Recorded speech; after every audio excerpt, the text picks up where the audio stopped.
We're back with a Fox News alert. The Biden administration confirms that they say that Israel has agreed to the framework of a proposed Gaza ceasefire and hostage release deal.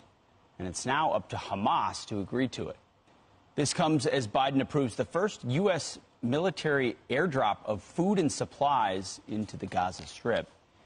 Here with reaction, Israeli government spokesman Eylon Levy. Eylon, thanks for being here. Good morning. Thank you for having me. What do you make of this report? Is there a ceasefire on the horizon? Well, there's not going to be a ceasefire that leaves the hostages in Gaza or Hamas in power. But what we do want to see is a temporary pause in the fighting to get those poor hostages out.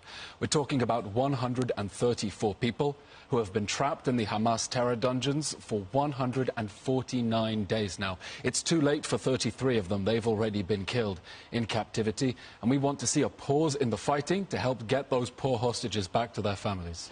How many of those hostages would you get for that pause, and what kind of a pause are you talking about? I can't confirm any details until everything is confirmed. Obviously, we want to get all of the hostages out and are doing everything we can. That is why Israel is continuing to place unrelenting military pressure on Hamas to release the hostages. That's how we got the last 105 hostages out during the temporary pause in November, and we want another pause to get all the others out too. How is the military operation going for viewers here that sort of see snippets? We also watch the hair on fire criticism of the left and the international community. But from Israel's perspective, as far as eradicating Hamas, how is it going? Well, people said there was no military solution, and the military campaign has been exceeding expectations. Hamas started this war with 24 battalions, and essentially only the last 4 in Rafah are still standing. We've managed to shatter Hamas's military formations, destroy its missile production capability. That's why in Tel Aviv we basically haven't heard a rocket siren in 2 months already.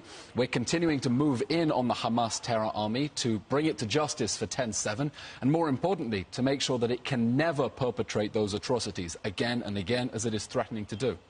How do you feel about aid being dropped by the U.S.? Is there any... When you drop it that way, is there any way to control whether it goes to the civilian population or whether Hamas takes it and leverages it? Well, this is a way to try to get aid to civilians and make sure Hamas can't steal it. We have enough capacity at Israel's crossings to get more aid into Gaza. The question is, how do you get it to civilians who need it while making sure Hamas can't steal it?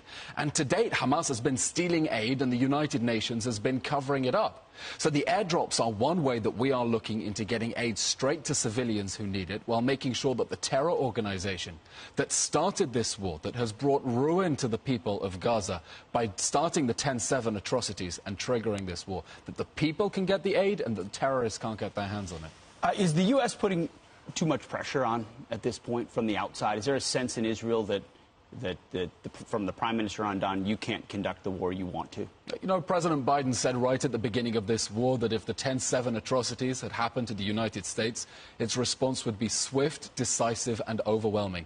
And that's what we're doing, and we've had firm moral, military, diplomatic support, not only from the administration, a bipartisan basis, most importantly from the American people as well. The big Harvard-Harris poll this week showing 82% of Americans support Israel over Hamas. We have a problem with the universities on the campuses, as you'll be aware of, but we know that the American people stand firmly behind Israel as we fight to bring those poor hostages home and Hamas to justice. Well, you're certainly right about the American people. You're right about the universities. And I know you can't say it about the White House, but hopefully they stay strong. We'll see if they do.